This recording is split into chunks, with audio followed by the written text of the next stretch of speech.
ओम गंग गणपतये नमो नमः। संक्षिप्त शिव पुराण वायु संहिता अध्याय 17 से 24। भगवान शिव का पार्वती तथा पार्षदों के साथ मंदराचल पर जाकर रहना। शंभु निशंभु के वध के लिए ब्रह्मा जी की प्रार्थना से शिव को पार्वती को काली कहकर कुपित करना और काली को गौरी होने के लिए तपस्या निमित्त जाने की आज्ञा मांगना। वायु देवता कहते हैं, इस प्रकार महादेव जी ही सनातन पराशक्तियों को पाकर प्रजापति ब्रह्मा मैथुन सृष्टि करने की इच्छा लेकर स्वयं भी आधे शरीर से अद्भुत नर और आधे शरीर से पुरुष हो गए। आधे शरीर से जो नारी उत्पन्न हुई थी वो उनकी शत्रुपा से ही प्रकट हुई थे।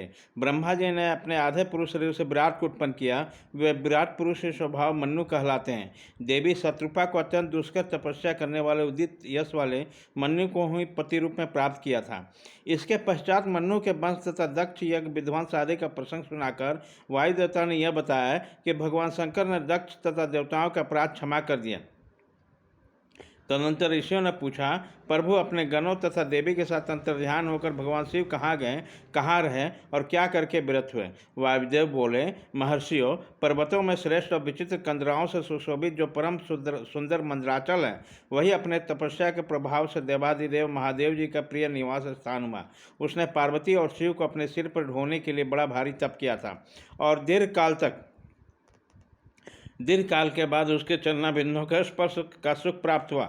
उस पर्वत का सौंदर्य का विस्तार पूर्वक वर्णन सहस्रों मुख के द्वारा 100 करोड़ वर्षों में भी नहीं किया जा सकता। उसके सामने समस्त पर्वतों का सौंदर्य तुच्छ हो जाता है। इसलिए महादेव जी ने देवी का प्रिय करने की इच्छा से उस अत्यंत रमणीय पर्वत को अपना अंतःपुर बना लिया। इस सर्वश्रेष्ठ पर्वत का स्मरण करके रैव्य आश्रम के समीप स्थित हुए अंबिका सहित भगवान त्रिलोचन वहाँ से अंतर्ध्यान होकर चले गए। मंदराचल के उद्यान में पहुंचकर देवी सहित महेश्वर वहाँ के रमणीय तथा दिव्य अंतःपुर की भूमियों में रमन करने लगे।